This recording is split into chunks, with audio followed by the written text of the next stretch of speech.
Hola, ¿qué tal, amigos de A Diario Network? Su servidor David Gamboa.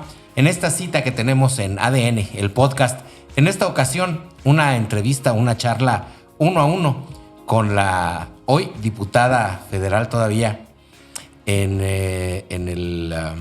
por Morena, Susana Prieto Terrazas. Me da mucho gusto poder estar aquí, invadirla en su espacio y poder platicar un poco. ¿Cómo está? Muchísimas gracias. Espero que se sienta cómodo porque este espacio fue creado para que el pueblo y todos mis amigos se sientan cómodos. Muchas gracias. Pues sí, estamos bastante cómodos. Y bueno, vamos a empezar de lleno con esta charla porque el tiempo apremia y nada más tenemos 2 horas y media. No me asuste. Básicamente, primero que nada, la pregunta obligada.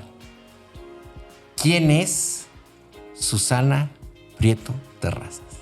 Susana Prieto Terrazas es una mujer ordinaria, tan ordinaria como todas las mujeres que conoce, pero quizá con algún plus, ¿no? Soy una mujer valiente, soy una mujer resiliente, soy una mujer que provengo de un origen humilde, aunque no vendí gelatinas nunca.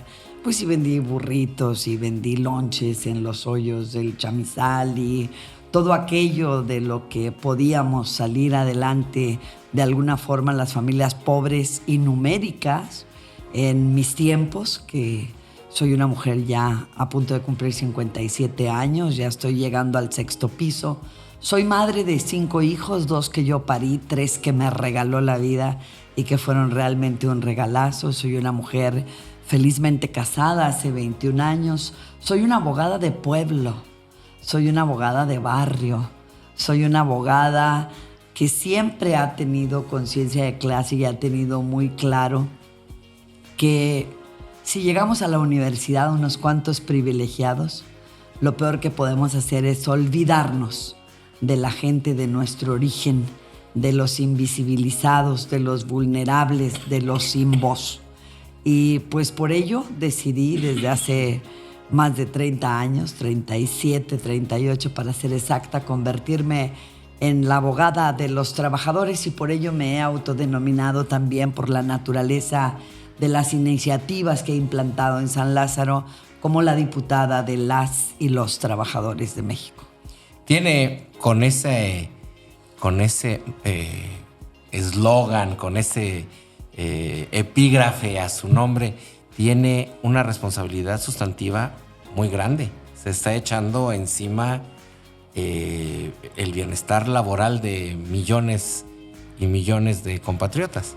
No, y además no solamente me estoy echando encima esa obligación, me estoy echando encima una obligación que pareciera que no puede llegar a buen puerto, porque hace más de 108 años, después de la Revolución Mexicana, tuvimos la Constitución Política de los Estados Unidos Mexicanos de 1917, y es una constitución que se ha tocado por los gobiernos neoliberales única y exclusivamente para ser privativa de derechos, precisamente de este conglomerado de personas del que yo estoy hablando, de los invisibles, de los pobres, de los que no tienen voz, de los que no tienen con qué contratar un buen abogado. Prácticamente hicieron todo para terminar con el ejido, por ejemplo, que no lo lograron, no, pero sí terminaron con las prerrogativas básicas de los trabajadores recogidas de este sentir del movimiento revolucionario de 1910, ¿no? De por sí, para aplicar la Constitución de 1917 empezó por allá Lázaro Cárdenas en 1938, y entonces sí me encuentro muy seguido con hombres y mujeres que me dicen: en la política no vas a poder. Ni yo digo, bueno, sí voy a poder. ¿Por qué? Porque nadie se ha atrevido, y porque los votos que obtuvo Andrés Manuel López Obrador en la elección, que fue un producto de una revolución de conciencia, sin que así lo hubiera llamado todavía incluso el Instituto Nacional de Formación Política de Morena. Esto fue una reacción al fraude que le hicieron al presidente en el 2006. Esto fue una reacción al desmesurado saqueo del país que tuvo Enrique Peña Nieto en su último sexenio. Esto fue un pueblo y por eso el presidente lo dice y muchos se sienten agraviados y lo culpan falsamente de ser quien ha dividido el país. Por supuesto que no, el país está dividido desde hace décadas y no lo dividió el presidente de la República, lo dividió ese sector de hombres y mujeres privilegiadas que llegaron al poder y se olvidaron de las bases. Claro. Y las bases eran los trabajadores y trabajadoras del campo y de la ciudad, que fue el voto duro y la estructura política del Partido Revolucionario Institucional por casi 100 años y que personalmente considero que fue el gran error del PRI, ¿no? Alejarse de sus bases. Los trabajadores no son tontos, los trabajadores no necesitan haber ido a la universidad ni saber de inflación para saber dónde está el valor adquisitivo de su salario. Claro. Los trabajadores no son tontos para saber que durante 36 años les aumentaron el salario mínimo 2 pesos diarios al año y que realmente pues su poder adquisitivo se vino completamente a la lona. Y le decían, por ejemplo, estos grandes organismos empresariales, Coparmex, Canacintra, Index, no se puede aumentar el salario porque el país se iría a la bancarrota, no se puede aumentar el salario porque se dispararía la inflación, y de pronto llegó el presidente y aumentó de un día para otro el salario mínimo al 100% y no pasó nada de los malos presagios que esta clase patronal o esta clase privilegiada mantuvo siempre, creyendo a la clase trabajadora del país, que siempre es la más sacrificada. Por supuesto que sé que tengo un monstruo encima, los dueños del dinero y esa élite política que se convirtió en su servidumbre durante casi 40 años. Pero ese monstruo ya lo tenía encima, nada más que ahora es una persona pública. Bueno, el monstruo ya lo tenía encima porque sí ha sido muy controvertido, sobre todo en Juárez. Dicen que nadie es profeta en su tierra y yo me he sentido muy agredida muchas veces por algunos compañeros suyos que se dicen periodistas y que dicen, ¿cómo que es activista por los derechos de los trabajadores y cobra por sus servicios? Punto número 1, no cobro por todos los servicios que realizo. Solo cobro por mi trabajo como cobran ellos. Y simple y sencillamente me ocupo de esa clase que nadie se ocupa. Todo mundo, por ejemplo, en la universidad, si quería trabajar, mis compañeros en materia laboral eligían laborar en grandes despachos, ¿no? De patrones y no de trabajadores. O sea, ahí permeó tanto las universidades, el capitalismo, que han enseñado indebidamente, por ejemplo, a los estudiantes que solo defendiendo ricos se puede hacer dinero o se puede aspirar, que ser aspiracionista tampoco es ningún pecado, o se puede aspirar a tener de alguna forma una forma cómoda de vivir, ¿no? O salir de la pobreza.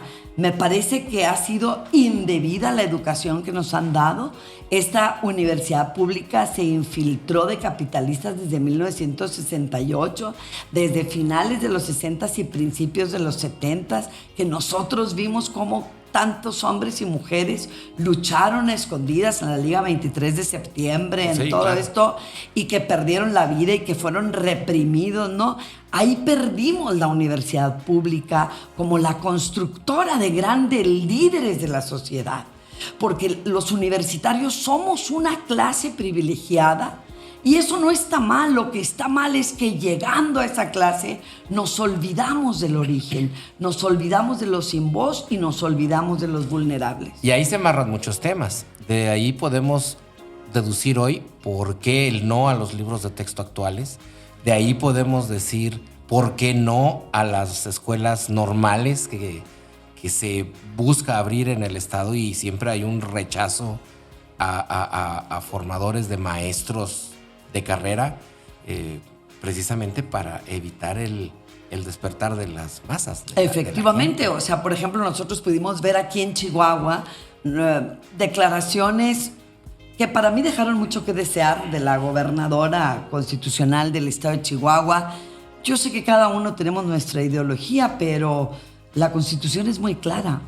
La educación está en manos del Estado y de la Federación, no de los estados de la República, y que Los libros estaban llenos de ideología para enseñar a pensar a los niños, a liberarse de este capitalismo brutal de explotación del hombre por el hombre. Pues evidentemente eso de ninguna forma le agrada al Partido Acción Nacional ni a las personas que se han formado nunca en sus filas, porque luego entonces quieren seguir con el mismo librito, que los libros con los que usted estudió en la escuela pública y los que estudié yo también estaban cargados de ideología. Yo no conozco ningún libro que no tenga ideología. Me parece que hasta un escritor escribiendo una novela romántica nos proyecta su ideología, porque es casi imposible escapar a ella, pero sí no quieren dar paso a una educación crítica, a una educación que deconstruya y vuelva a construir, por ejemplo, este aparato político que tanto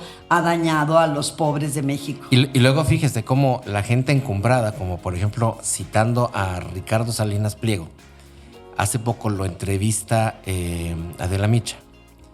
Y hacia el final de la entrevista, es una entrevista larga, ya hacia la última tercera parte de la entrevista, habla de la educación que están recibiendo sus hijos. Y él dice, bueno, no es una escuela tradicional, es una escuela donde estudian por proyectos. Y entonces me quedo pensando, caramba, y eso fue lo que él mismo a través de su televisora quiso frenar para el resto del pueblo de México. Claro, porque quieren seguir teniendo educados a la élite, a los próximos gobernantes. Por eso vimos durante mucho tiempo y seguimos viendo, primero lo vimos en el PRI, después en el PAN, que hasta pareciera que los puestos, ¿no?, las diputaciones locales y las federales y el Senado de la República se heredaran. Los únicos jóvenes que veíamos en política eran los hijos de los políticos, claro, ¿no? Y se iban a estudiar al extranjero, ¿no? A partir de 1982, que empieza la época del neoliberalismo, vemos a todos estos presidentes de la República que todos estudiaron y se formaron en el extranjero, estudiaron sus maestrías en economía y sus doctorados en escuelas de los Estados Unidos de Norteamérica o hasta de Europa, ¿no? Y esa es la gente que querían venir a traer a de alguna forma controlar a los mexicanos y mexicanas.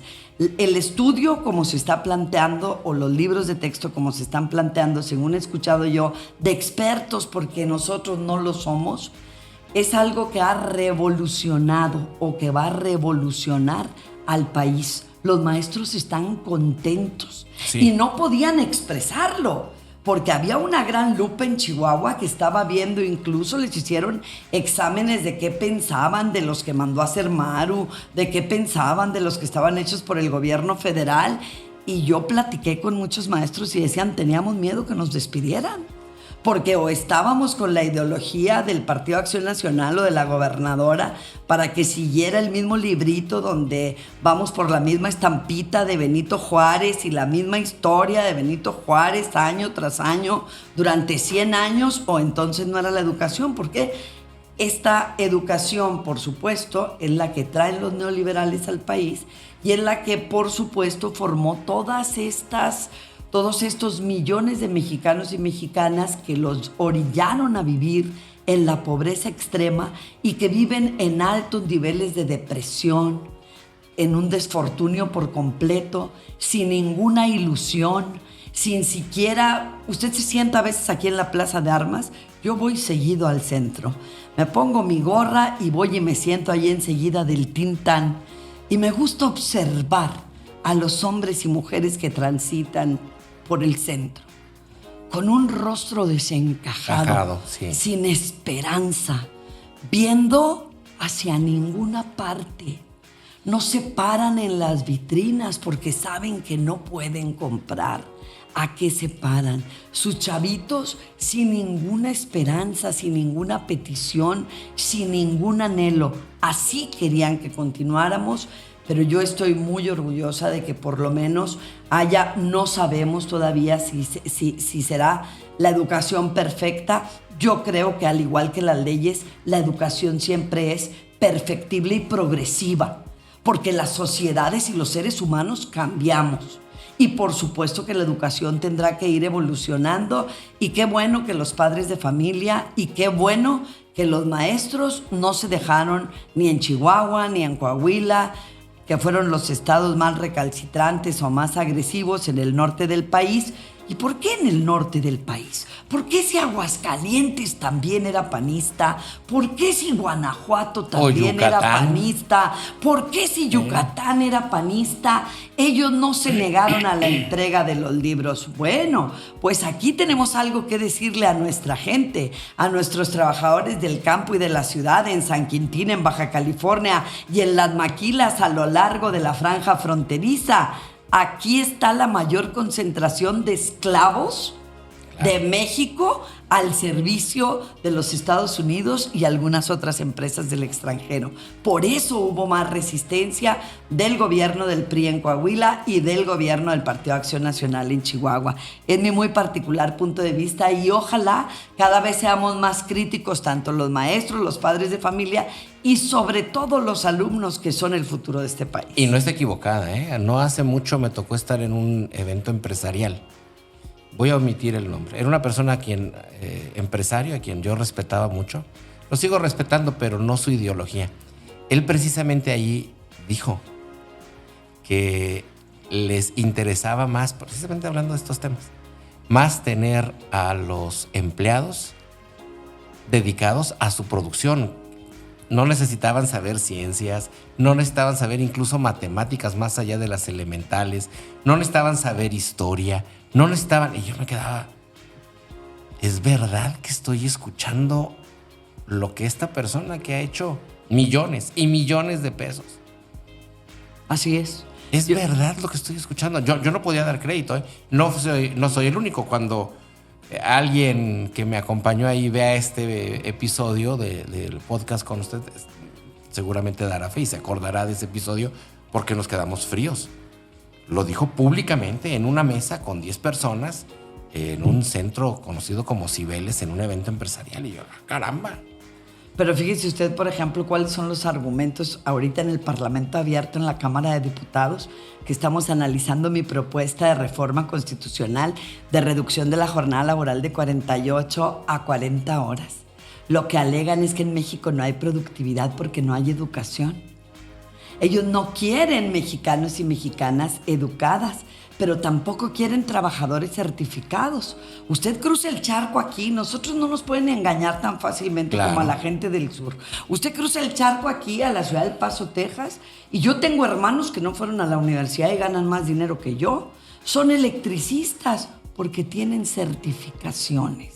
Claro. Porque el que no quiere ir o no tiene la posibilidad de ir a la universidad se puede certificar como carpintero, se puede certificar como plomero, se puede certificar como electricista, montacarguista, almacenista, y aquí hasta eso nos han negado, al amparo de gobiernos que no han tenido la sensibilidad de proteger a sus trabajadores. Porque fíjese usted, con este empresario, a mí me hubiera encantado estar.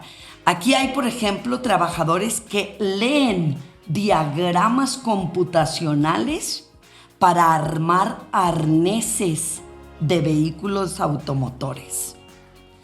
Y se supone que en cualquier otro país tendrá usted que haber cursado mínimamente la mitad de la carrera de ingeniería para leer esos diagramas. Y aquí lo hacen nuestros compañeros solo con primaria terminada. Secundaria, lo mucho. ¿Para qué los quieren universitarios? Y luego vamos a empezar a molestarlos con que debemos pagarles más porque están certificados. Entonces, ellos han encontrado la forma de explotar a la clase trabajadora sin que ellos sigan teniendo educación. ¿Por qué primero sacaron, les digo yo, a nuestras madres de nuestras casas? A finales de los 60 es Ciudad Juárez, Chihuahua, el modelo de la implementación de la industria maquiladora transnacional en México.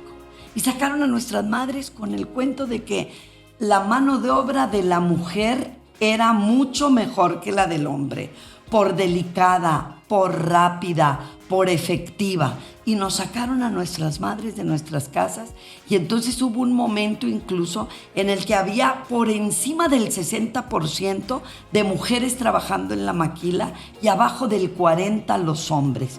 Luego vino el segundo golpe, precarizar el salario. que a la mujer no le alcanzara con lo que ganaba, ni al hombre tampoco, para obligar a nuestros padres y a nuestras madres a trabajar. Y ahí es donde viene una debacle, y ahí es donde encontramos una de las causas fundamentales de la descomposición del tejido social, de la inseguridad de este país. Ya no teníamos quien nos cuidara. Cuando yo escucho al presidente, que ha sido muy criticado, cuando dice abrazos, no balazos, pues muchos se imaginan muchas cosas, pero yo lo que me imagino es el presidente diciéndonos: las mujeres tienen que regresar al cuidado de los hijos, las mujeres tienen que regresar a abrazar al niño, a darle cariño, porque hoy están en las calles los muchachos. Probablemente seamos los hombres y las mujeres los que tengamos que regresar. Yo creo que ya estamos en este punto, sí. Hartazgo, tenemos a trabajadores y trabajadoras lesionadas de las extremidades superiores e inferiores. Han abandonado la jornada máxima de 8 horas. Nadie trabaja 8 horas diarias, de 9 horas y media en adelante, más 2 horas del trayecto de tu casa al trabajo y 2 horas de tu casa, del trabajo a tu casa, si bien te va. Pregúntele a los de Ascensión que vienen hasta Foxconn en San Jerónimo, sí, cuántas horas hacen para trasladarse de su casa al trabajo y del trabajo a la casa, y cómo se han estado configurando los nuevos parques industriales para absorber todo el tiempo de los hombres y las mujeres. No es justo. Tenemos que regresar al origen y trabajar para vivir y no vivir para trabajar, porque nuestros hijos merecen que estemos ahí para educarlos, que los acompañemos en su crecimiento y desarrollo, que de alguna forma los valores morales que a nosotros se nos inculcaron, se los inculquemos a ellos. Que el cuidado que nosotros tuvimos de nuestros padres, que también lo tengan las nuevas generaciones. No es posible que podamos seguir diciendo que queremos rescatar a las juventudes del control de la delincuencia organizada cuando tenemos esta explotación del hombre por el hombre que ya es insostenible. Ya hay muchos hombres y mujeres al interior de las maquiladoras que utilizan metanfetaminas y fentanilo como paliativos para el dolor, porque están lesionados de las muñecas, de los codos, de los mangos derrotadores, de las cervicales, porque tienen desviadas las caderas, las rodillas, y simple y sencillamente, ergonómicamente, los ingenieros siguen aumentándoles día con día el estándar de producción, cuando en México debemos trabajar por jornada y no por estándar. Para poder cambiar este país, para atacar las causas de la inseguridad, no necesitamos formular discursos, necesitamos partir de la verdad de nuestra situación y plantear soluciones. Ese es mi punto de vista. Bueno, pues me deja incluso hasta sin palabras, porque de verdad, antes de su función pública, defendía a toda la clase trabajadora, a todos los trabajadores y trabajadoras, de ese tipo de injusticias. Pero ahora tiene un papel en el que puede hacer algo activamente para que no nada más las que están cerca de usted, sino en todo el país puedan realizarlo. Y lo último que ha realizado es esta propuesta de la reducción de horarios de trabajo de 48 a 40 horas. Así es. No he descubierto el hilo negro de ninguna forma. A mí me parece que no debemos perder piso, y eso es algo que yo admiro mucho del presidente Andrés Manuel López Obrador. Yo no hice más que recoger las estadísticas. Somos el país que más horas trabajamos en el mundo. Cuando hay países que ya están viendo la forma de laborar 32 horas, porque actualmente laboran 35 semanales, y consideran que aún así no tienen suficiente tiempo para vivir y para compartir con sus familias, ahorita tenemos nuevamente el tope de aquellos que se opusieron al aumento del salario mínimo, que fueron los representantes del sector empresarial, Coparmex, Index, Canacintra, Canaco, Canirac y todos los que empiezan con K, que les digo yo que todo lo que empieza con K es para perjudicar a la clase trabajadora. Es muy importante que retomemos y hagamos efectiva la jornada de trabajo. No puede ser posible que nos sigan diciendo que vamos a bajar la productividad, porque eso no es cierto. Científicamente está comprobado, los números hablan, la OCDE, la OIT lo dicen, no soy yo quien está descubriendo el hilo negro. Mientras menos horas trabajamos, más productivos somos. Que dicen ellos, bueno, van a aumentar mis costos. Porque digo, el capitalismo es voraz, se mueve siempre sobre sus costos. Y yo les digo, probablemente sí, el primer año. Pero si te aumenta la productividad, el aumento de tu costo no puede ser tan alto, porque vas a tener más productividad y eso, por supuesto, también te va a reducir costos. Entonces, no mezclan una cosa con la otra. Se han empeñado en los parlamentos abiertos, en la Cámara de Diputados, en defender a las MIPYMES, las micro, pequeñas y medianas industrias. Pero este lunes pasado concurrió un experto académico que les dio una partida de queso que ya no sabe usted. Les dijo, falso que el 99.8% de las empresas de este país sean MIPYMES. Solo el 29% de las empresas que tienen 22 millones de trabajadores registrados ante el Instituto Mexicano del Seguro Social son MIPYMES. 22%. 29%. El 71% son grandes empresas y son lo que los representantes de empresarios en sus cámaras están defendiendo. Y de esas MIPYMES, vámonos hablando en serio, 355,000 tienen solo un empleado, por lo cual, entre menos empleados tengas, menos te va a afectar la reducción de la jornada laboral. 455,000 de 2 a 5 empleados. Y le sacaron los datos duros y estamos dejando al sector empresarial sin argumento alguno para oponerse a esta, la que yo sí considero que, habiendo tenido representantes desde 1917 a la fecha, que formaban parte de las grandes centrales obreras de este país, CTM, Cropca, TM, ninguno había propuesto la reducción de la jornada en la forma en que lo hicimos. Y de eso, de luchar aquí en la calle, como me vio, con mantas, de ponernos en casas de campaña, viviendo afuera de las maquilas para visibilizar la precariedad de las relaciones obrero-patronales, a pasar a un lugar donde puedo plantear una iniciativa que mejore las condiciones de vida y las jornadas laborales de 57 millones de mexicanos y mexicanas.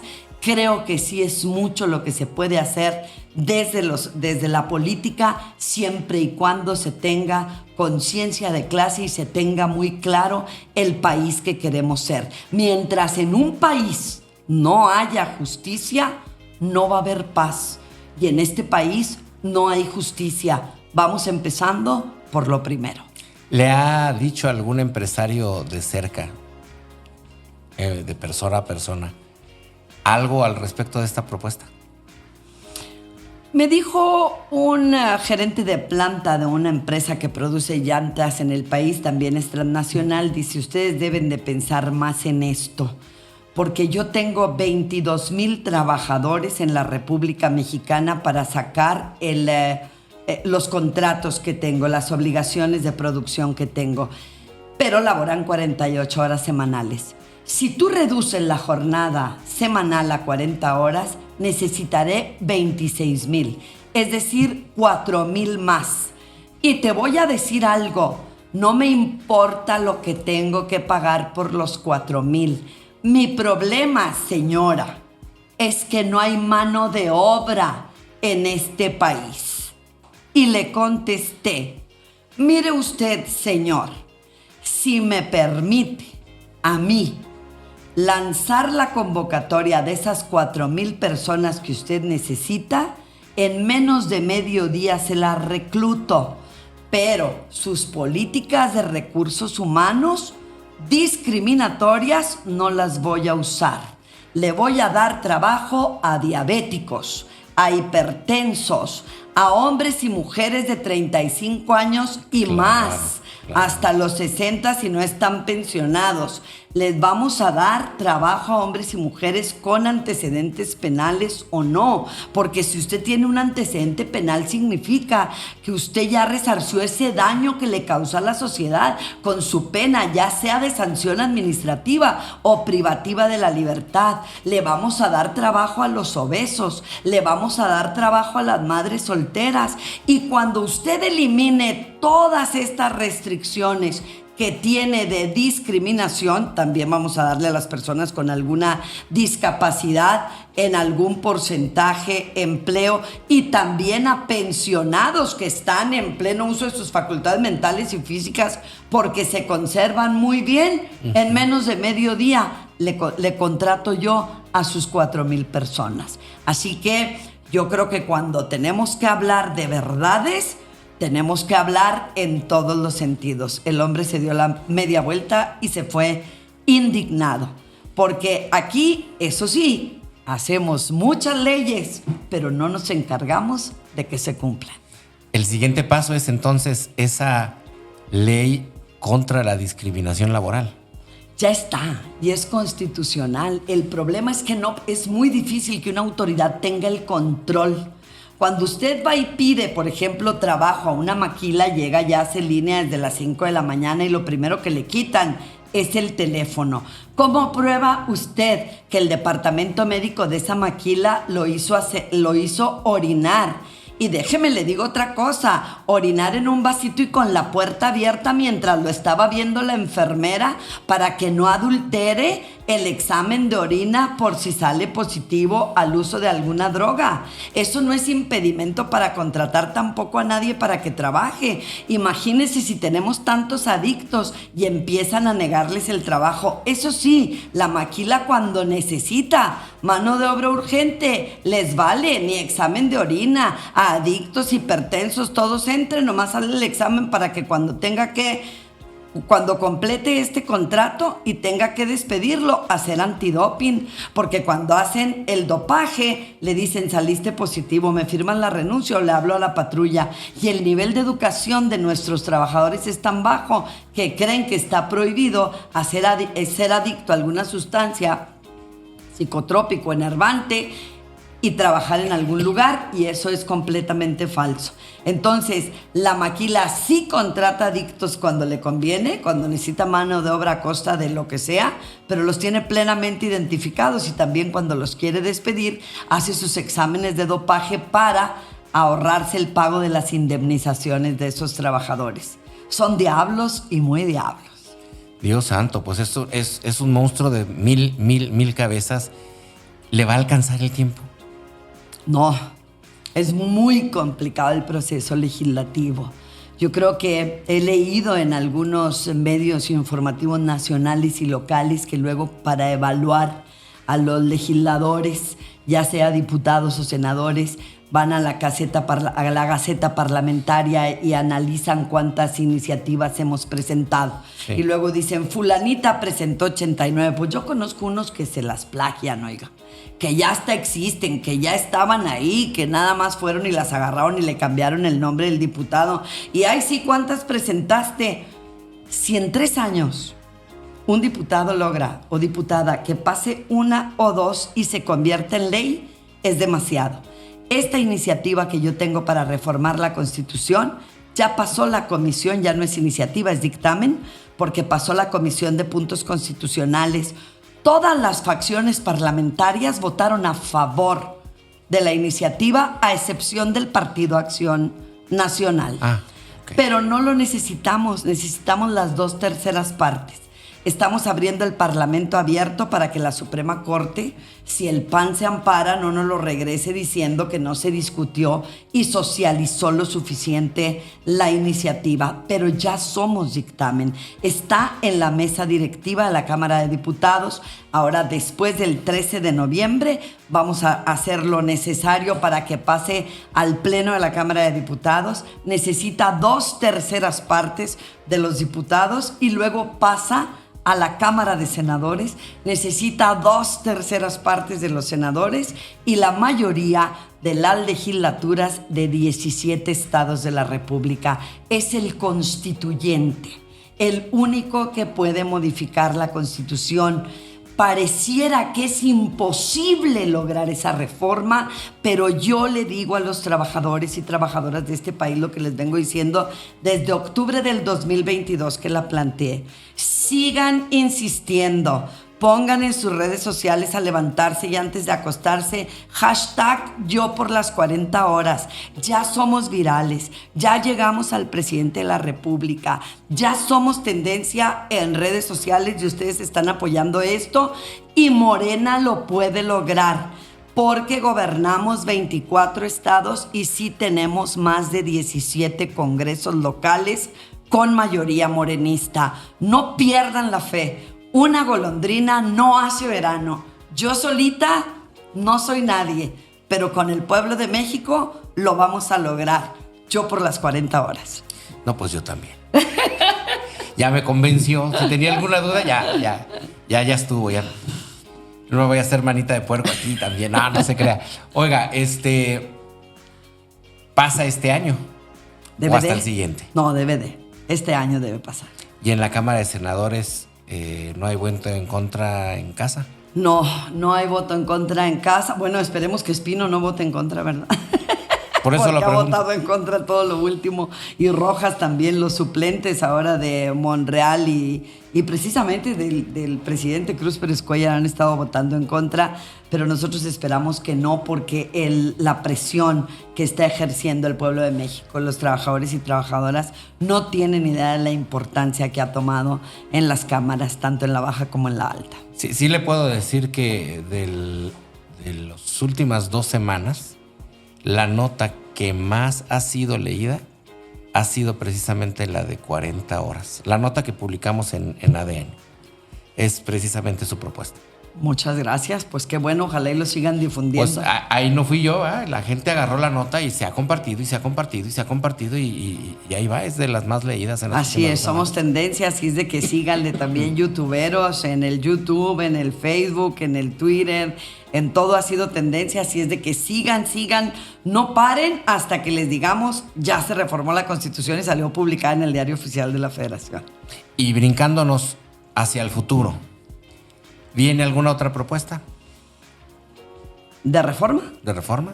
De reforma, la incorporación del juicio sumarísimo a la Ley Federal del Trabajo. Hay juicios sumarios en materia penal y civil y en el derecho social, que es el derecho de trabajo, no. O ejercitamos la acción de reinstalación o pago de indemnizaciones por despido y todas nuestras prestaciones pequeñitas se van a las prestaciones accesorias unidas a la principal, que es cualquiera de esas dos. Estoy incorporando el juicio sumarísimo en materia laboral para que el trabajador pueda comparecer de manera libre y directa ante un juez y decirle: la empresa no me ha dado mis vacaciones. Y que en 5 días el juez resuelva. Y que si la empresa no le ha dado las vacaciones en los términos que dice la ley, le pongan una multa tan considerable que no se le vuelva a ocurrir no darle vacaciones a un trabajador. O soy guardia de seguridad y no me han pagado mis horas extras. Trabajo 12 horas diarias de lunes a domingo y nunca me dan ni un día de descanso, y en 5 días el juez llame al patrón y resuelva. Esa es algo que yo considero que es trascendental. Otra iniciativa que también es de reforma constitucional es que no se obligue a los trabajadores a acudir a la audiencia de conciliación en los centros de conciliación estatales y federales. A los careos que había solos, sin asesor jurídico. Porque, punto número 1, querían que fuera el patrón y el trabajador. Obvio, los patrones los mandaron al diablo. Los patrones siguen sin ir a las juntas. El trabajador va solo. Lo defiende un procurador de la defensa del trabajo que le pagan lo mismo si gana o si pierde los juicios. O sea, su trabajo es sumamente eficiente en la mayoría de los casos en todo el país, si es que le va bien. Y cuando no, pues el trabajador está solo con funcionarios que siempre están del lado de la patronal porque da más estatus que estar del lado de la pelusa. Y entonces siempre asesoran mal al trabajador. Y me parece que obligar a alguien a conciliar va incluso en contra de esta nueva ley que se está emitiendo y que se votó en el Senado y que ahorita tenemos nada menos en la Cámara de Diputados, de la resolución de controversias. Ahí dice que es voluntad de ambas partes ver si van a conciliar, y para el trabajador en materia laboral lo hicieron obligatorio. Esa es otra de las reformas que estamos también planteando, que se regrese el artículo 48 a su redacción original para que sigan corriendo los salarios caídos de los trabajadores, porque los acotaron a 1 año diciendo que los juicios durarían 6 meses desde el año 2012. Yo todavía tengo en mi despacho asuntos del 2006. Sí. Y todavía no se resuelven, entonces esto fue falso. Pero además solo se acotaron los salarios caídos en el apartado A de la Ley Federal del Trabajo y no en el apartado B. Con los burócratas siguen corriendo durante todo el tiempo que dure el juicio. Y en este país no puede haber trabajadores de primera y de segunda. Tenemos todavía insistiendo en la incorporación de los derechos de los sindicatos minoritarios a la Ley Federal del Trabajo, porque ya se permite tanto en las empresas públicas como en las privadas que exista más de un sindicato, pero no se dice cuáles son los derechos que tienen los sindicatos minoritarios, ni siquiera el del pago de la cuota sindical no se los dan, y así no vamos a poder vencer a los líderes charros y al sindicalismo corporativista y blanco de este país. Entonces no podemos hablar de que reformamos la ley y ya dimos todas las condiciones. No, la ley, como lo dije ahorita, al igual que los libros de texto y la educación, debe ser progresiva y debe de aplicarse a las nuevas tecnologías. Tengo otra iniciativa para regular también y otorgar el derecho de sindicalizarse a los Ubers, a los Didis y a todos estos trabajadores de plataforma a los que tanto les violan sus derechos laborales, ¿no? Estos están peor que los del outsourcing, y por supuesto que también vamos a proponer la eliminación total del outsourcing, porque aunque el presidente les dio chance a los empresarios de quedarse solo con el outsourcing especializado, hay más de 33,500 quejas en la Secretaría del Trabajo y Previsión Social de empresas que siguen funcionando como outsourcing, violando las prerrogativas mínimas y los derechos de los trabajadores de este país. ¿Y en lo personal? ¿Hacia el futuro? ¿Qué cree? Pues bueno, ya le tengo que decir porque ya salió en todos lados. Lo que pasa es que usted andaba fuera de la ciudad, pero pues respondí a un grupo de amigos y amigas en Ciudad Juárez, Chihuahua, y en algunas otras ciudades del estado, y pues me inscribí con Morena para contender en la interna por el Senado de la República por el estado de Chihuahua. Muy bien, y eso suena complicado. Muy complicado, muy complicado. Yo pienso que, primero que nada, tenemos que volver al origen de su entrevista. Yo soy una abogada de barrio, una abogada de pueblo. Yo no tengo padrinos políticos, no tengo quien me impulse, ni quien me pague 300 espectaculares, ni quien ponga las manos por mí en el fuego, ni... Yo creo que somos única y exclusivamente el producto de nuestro trabajo, un trabajo que es difícil que se sepa porque solo se promueve en los diarios oficiales de la Federación, en las casetas parlamentarias, en el canal del Congreso, y pues a lo mejor mis trabajadores y trabajadoras creen que no hago nada, aunque no, yo sí tengo ahí mi Facebook y les digo qué hago y dónde ando y qué ando haciendo, pero sí no... Quizás no tienen acceso a mi trabajo la gran mayoría de los chihuahuenses, pero es cuestión de, como dijo el presidente, picar piedra y tocar puerta por puerta y decirle, eso sí, a los chihuahuenses que basta de panismo, no nos ha ido bien, nos ha ido pésimamente mal. Yo quiero contribuir con mi trabajo, si no llego a ser senadora de la República, que este estado se pinte de guinda. Yo creo fervientemente en lo que ha dicho nuestra coordinadora nacional, la doctora Claudia Sheinbaum.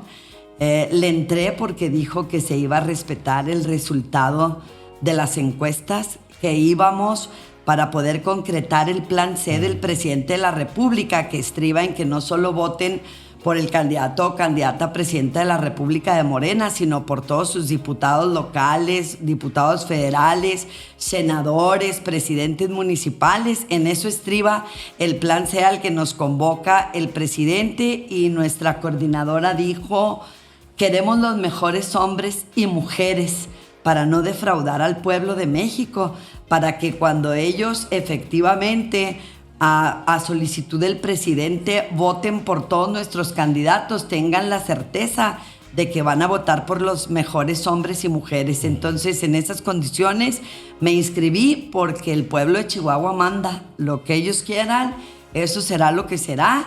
Y si me favorecen en la encuesta de que si conocen a Susana Prieto, pues estaremos por ahí en la siguiente contienda, y ojalá, para mí sería un honor representar a los chihuahuenses en la Cámara Alta y darle consecución a un proyecto legislativo que yo tengo desde el año 2021, porque cuando uno también pues ya deja de ser diputado o senador, pues ya no. Hay también compañeros que ya no continúan con esta trayectoria o con esta finalidad de mejorar salarios y condiciones de vida de la clase trabajadora. ¿Y cómo se siente? Digo, ya conoce el panorama, ya sabe más o menos quiénes de las mujeres que pudieran aspirar se están registrando o se registraron. ¿Cómo se siente? Yo me siento bien. Yo creo que hasta hoy por la mañana... Yo le tengo que reconocer que trae con qué. Para empezar. O sea, tiene un espíritu competitivo, es una persona altamente conocida por su trabajo, por su desempeño, y no nada más en Juárez. De Tamaulipas para acá, el gremio trabajador la conoce. Bueno, también Coahuila y Baja California. Sí, la verdad es que han dado en 4 estados de la República, y ahora que he sido diputada federal, pues traigo una agenda federal. Lo que vamos a reformar es la Constitución y la Ley Federal del Trabajo. Entonces, pues a veces vengo a Chihuahua y a veces es muy difícil captarme. Hoy todavía por la mañana estaba muy nerviosa. Hoy hicimos una pequeña rueda de prensa aquí en Ciudad Juárez, Chihuahua, para anunciar mis aspiraciones y que me había inscrito. Invité a mi mamá y a mis hermanos. Mi mamá no estaba enterada y me sentía muy nerviosa. Siempre he sentido que los mayores críticos de mi vida han sido mi papá, que ya no está, y mi mamá. Y toda la vida siempre quise que se sintieran orgullosos de mí, y el hecho de que mi mamá esté presente en un lugar siempre me pone muy nerviosa. Pero el día de hoy mi madre me dijo una cosa muy hermosa y creo que se me quitaron los nervios. Voy a competir y yo no compito para ganar. Yo creo que yo compito para que se eleve también el nivel de la competitividad, que eso debemos de hacerlo todos. Que se eleve el nivel de la competitividad porque el pueblo de México lo merece. Merece representantes dignos, representantes a los que les pueda exigir, representantes que les cumplan. No podemos seguir permitiendo, y eso también debe ser un compromiso para mí, que haya diputadas federales que vengan y agarren asfalto o cemento en las manos y vayan y echen a un hoyito de un bache aquí en Ciudad Juárez y digan: estamos trabajando por Juárez. Señores y señoras, eso no es el trabajo de una legisladora. La persona que haga eso hay que darle una patada y mandarla a volar y decirle: oye, ¿qué no sabes a qué se dedica un legislador? Ponte a leer los artículos 73 y 74 de la Constitución y no vengas a engañar. Es muy importante la competitividad, es muy importante para mí el principio del presidente de la República, que nos dice: nosotros estamos por encargos y no por cargos. Yo mi encargo, gane o pierda, voy a seguir cumpliéndolo, porque por lo menos a los juarenses les consta que desde hace 36 años estoy en ese compromiso de la defensa de la clase trabajadora y no me he movido. Por eso digo que trae con qué. Bueno, pues, porque trae trabajo a cuestas, porque trae ejemplo de vida dedicada precisamente a defender a los y las trabajadoras. Así que le auguro éxito y esperemos que la próxima vez que nos veamos y podamos platicar me diga: pues estoy en la encuesta y me fue bien y vamos a la candidatura. Ojalá que su boca sea de profeta, pero que sobre todo el pueblo de Chihuahua sepa que en sus manos estamos y que el pueblo manda, y amor con amor se paga, y de aquí para allá hay amor de sobra. Así es. Pues algo que nos quiera comentar adicional que a mí se me haya escapado y quiera entregarle a la gente que nos mira.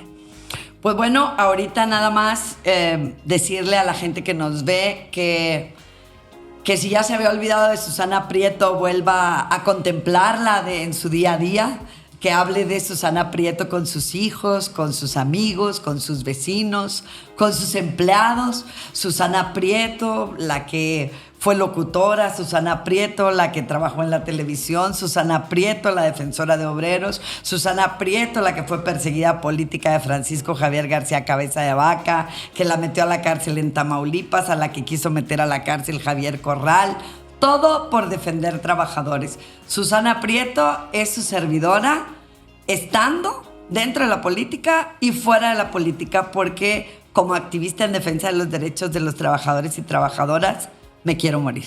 Muchas gracias.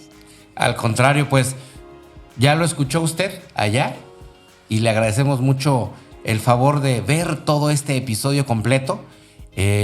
Seguramente tendremos un encuentro en los próximos, no sé, un mes y medio, y le daremos seguimiento a esta entrevista. Yo por lo pronto me congratulo de poder haberme abierto la puerta, de estar aquí con usted en su oficina y platicar así tan tranquilo de lo que ha realizado y cuáles son las aspiraciones en el corto plazo.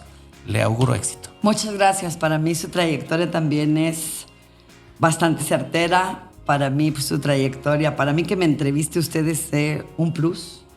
Yo creo que en esta vida me he dedicado no solo a hacer por cantidad, sino por calidad, y la calidad de su trabajo lo ha respaldado también a usted siempre, y yo me siento muy orgullosa de que usted haya querido entrevistarme esta tarde. Estoy a sus órdenes y ojalá y su boca sea de profeta. Pues ya veremos qué tan buen ojo clínico tengo. Por lo pronto, les agradezco nuevamente el favor de su compañía en este episodio. Este es el episodio número 20. Compártalo, denle like y que todo el mundo conozca todo lo que estuvimos platicando, porque de verdad que hablamos de cosas muy, muy interesantes. Hasta la próxima.